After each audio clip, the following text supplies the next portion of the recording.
అధ్యక్ష, ఇక్కడ మరో విషయం ఏమిటంటే అధ్యక్ష, రాష్ట్ర ప్రభుత్వం అధ్యక్ష గత 5 సంవత్సరాల అధ్యక్ష కేంద్ర ఆర్థిక సంఘం సూచించిన పరిమితిని అధ్యక్ష మించి చేసిన అప్పులు.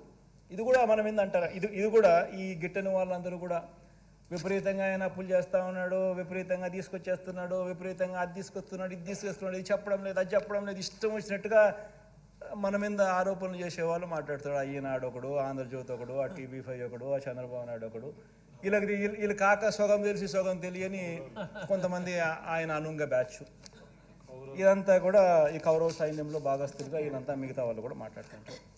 అధ్యక్ష, ఇక్కడ గమనించినట్టయితే అధ్యక్ష, తెలుగుదేశం ప్రభుత్వం హయాంలో అధ్యక్ష 2014-19 మధ్య కేంద్ర ఆర్థిక సంఘం అధ్యక్ష పరిమితులకు మించి చేసిన అప్పులు చంద్రబాబు నాయుడు గారి హయాంలో 28,457 కోట్లు కనిపిస్తూ ఉంటాయి. అధ్యక్ష,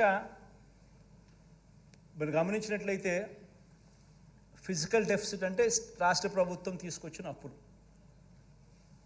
physical deficit as a percentage of GSDP అంటే వాళ్ళు ఎంత పర్సంటేజ్ బారో చేసినారు అని.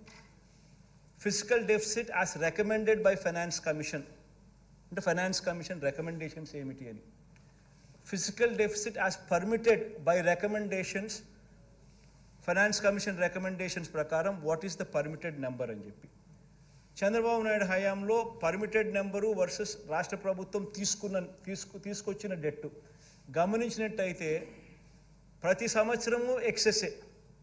ఆ ఎక్సెస్ కాస్త ఆ 5 సంవత్సరాల పీరియడ్ 2014 నుంచి 2014-15 నుంచి 18-19 దాకా గమనిస్తే ప్రతి సంవత్సరం ఆ ఎక్సెస్ ఓవర్ బారోయింగ్ కింద ట్రాన్స్లేట్ అయ్యి ఆ ఓవర్ బారోయింగ్ 28,457 కోట్ల రూపాయలు ఆయన పీరియడ్లో 5 సంవత్సరాలలో ఓవర్ బారోయింగ్ చేస్తే ఫిజికల్ డెఫిసిట్ నామ్స్కు కన్నా చెప్పిన సిఫార్సుల కన్నా ఫైనాన్స్ కమిషన్ చెప్పిన ఫిజికల్ డెఫిసిట్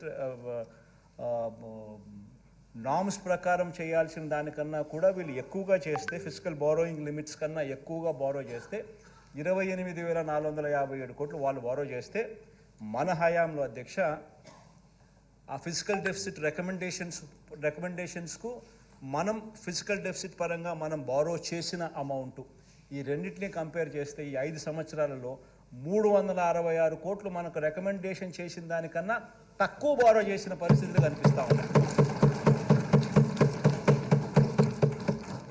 మరి వాస్తవాలు ఇదైతే అధ్యక్ష, ఎప్పుడు చూసినా ఏం చూసినా కానీ ఇష్టం వచ్చినట్టుగా అబద్ధాలు చెప్పడము, అబద్ధాలను నమ్మించాలని ప్రయత్నం చేయడము, ఇదే పనిగా పెట్టుకున్నారు అధ్యక్ష. ఇంకొక డేటా కూడా గమనించండి అధ్యక్ష. తెలుగుదేశం పార్టీ ప్రభుత్వం అధ్యక్ష వాళ్ళ హయాంలో అధ్యక్ష వాళ్ళు చేసిన మొత్తం అప్పును వారి స్థూల ఉత్పత్తి అంటే GSDPతో ఒకసారి గమనించినట్లయితే అధ్యక్ష, GSDP అంటే టోటల్గా వాళ్ళు తీసుకొచ్చిన అప్పు వాళ్ళు రాకమునుపు 1,53,000 కోట్లు వాళ్ళు రాకమునుపు ఉన్నారు అధ్యక్ష. వాళ్ళు 5 ఏళ్ల పీరియడ్లో వాళ్ళు 4,12,000 కోట్లకు దాన్ని తీసుకొని పోయినారు అధ్యక్ష. అంటే వాళ్ళ 5 ఏళ్ల పీరియడ్లో వాళ్ళు తీసుకొచ్చిన డెట్ 2,58,941 కోట్లు వాళ్ళు డెట్గా వాళ్ళు తీసుకొచ్చినారు అధ్యక్ష. అదే 5 సంవత్సరాలకు సంబంధించి క్యూములేటివ్ GSDP అంటే ప్రతి సంవత్సరం GSDP ఇన్ని లక్షల కోట్లు ఉంటుంది. ఆ లక్షల కోట్ల మీద నువ్వు ఇంత పర్సెంటేజ్ 3%, 3.5%, 4% పరిస్థితిని బట్టి వాళ్ళు కేంద్ర ప్రభుత్వం సిఫార్సు చేసిన నెంబర్ ఏదైతే ఉంటుందో ఆ నెంబర్ ప్రకారం మీరు అప్పు తెచ్చుకునే మీకు వెసులుబాటు ఉంటుంది.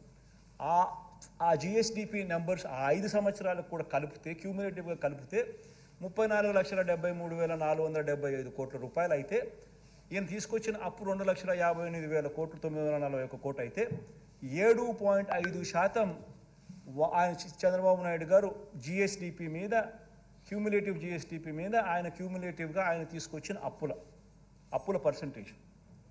అదే టైంలో కేంద్ర ప్రభుత్వం అధ్యక్ష ఆ 5 సంవత్సరాలలో కేంద్ర ప్రభుత్వం వాళ్ళ GDP మీద వాళ్ళు తీసుకొచ్చిన అప్పులు కాస్త అప్పులు ఎంత అని గమనిస్తే సెంట్రల్ గవర్నమెంట్ బారోయింగ్ 3.6% ఉంటే స్టేట్ గవర్నమెంట్ బారోయింగ్ 7.5% కింద చూపిస్తారు. 7.5% అయితే మన హయాంలోకి వచ్చేసరికి కేంద్ర ప్రభుత్వం కోవిడ్ అయితేనేమి, రకరకాల కారణాలు అయితేనేమి, సెంట్రల్ గవర్నమెంట్ బారోయింగ్స్ కూడా దేశవ్యాప్తంగా ప్రపంచవ్యాప్తంగా పెరిగినట్టే కేంద్ర ప్రభుత్వం కూడా వాళ్ళ అప్పుల పర్సంటేజ్ 6.5% ఆఫ్ దేర్ జీడిపి ఈ 5 సంవత్సరాల జీడిపి నెంబర్స్ క్యూములేటివ్లో వాళ్ళు బారో చేసింది 6.5% అయితే మనం బారో చేసింది only 5.2% of our GSDP 5 years క్యూములేటివ్గా. సో ఏ రకంగా చూసినా కూడా ఏ స్టాండర్డ్లో గమనించినా కూడా అప్పుల పరంగా కానీ, గవర్నెన్స్ పరంగా కానీ, ఫిస్కల్ మేనేజ్మెంట్ పరంగా కానీ, ఏ పరంగా చూసినా కూడా గత ప్రభుత్వానికి మన ప్రభుత్వానికి ఎంత వ్యత్యాసం ఉంది అని చెప్పడానికి ఈ డేటా ఎంతో ఉపయోగపడుతుందని చెప్పి కూడా ఈ సందర్భంగా చెప్పడానికి నేను సంతోషపడుతున్నాను, గర్వపడతా ఉన్నాను అధ్యక్ష. అసలు యాక్చువల్గా ఈ మాదిరిగా పరిపాలన చేయగలుగుతామని చెప్పి నిజంగా ఎవరు ఊహించని విధంగా మన ఆయన అంటాడు 14 ఏళ్ళు ముఖ్యమంత్రిగానే పరిపాలన చేసినా నాకు ఎంతో ఎక్స్పీరియన్స్ ఉందని చెప్పి. ఎందుకుందా అధ్యక్ష ఎక్స్పీరియన్స్ ఎవరికి అర్థం కాదు, కొట్టుకునేదానికి తప్ప ఎందుకు సరిపోదు. మాకేం ఎక్స్పీరియన్స్ లేకపోయినా కానీ ఈ రకమైన నెంబర్స్తో, ఈ రకమైన ఫిగర్స్తో we are showcasing that how best we can ఈ మాదిరిగా ఎలా పరిపాలన చేయగలుగుతామని మేము చూపిస్తూ ఉన్నాం. అధ్యక్ష, నిజాలు ఇలా ఉంటే అధ్యక్ష, మన ప్రభుత్వం మీరు గమనించినట్టయితే అధ్యక్ష, ఆ 5 సంవత్సరాల పీరియడ్లో మన ప్రభుత్వం 2,91,000 కోట్లు మనం అప్పు చేస్తే ఈ 2,91,000 కోట్ల అప్పును వాడు 13 లక్షల కోట్లు అంటాడు, వాడు 10 లక్షల కోట్లు అంటాడు. వాళ్ళ ఇష్టం ఏదైతే అది దాన్ని చెప్పుకుంటూ పోతా ఉన్నాడు అధ్యక్ష. ఈ 14 ఏళ్ళు సీఎంగా అధ్యక్ష తాను చేసింది ఏమిటనంటే అధ్యక్ష, చంద్రబాబు నాయుడు గారు సీఎంగా 14 సంవత్సరాలు ఉన్నా కూడా తాను చేసింది ఏమిటి అధ్యక్ష, కుటుంబాలకు ఏమీ చేయలేదు. ఏ ఒక్క కుటుంబానికి కూడా పలాని మంచి తాను చేయగలిగినాడు, పలానా మంచి తాను చేసినాడు అని ఎక్కడా కూడా చెప్పుకునే పరిస్థితి లేదు అధ్యక్ష.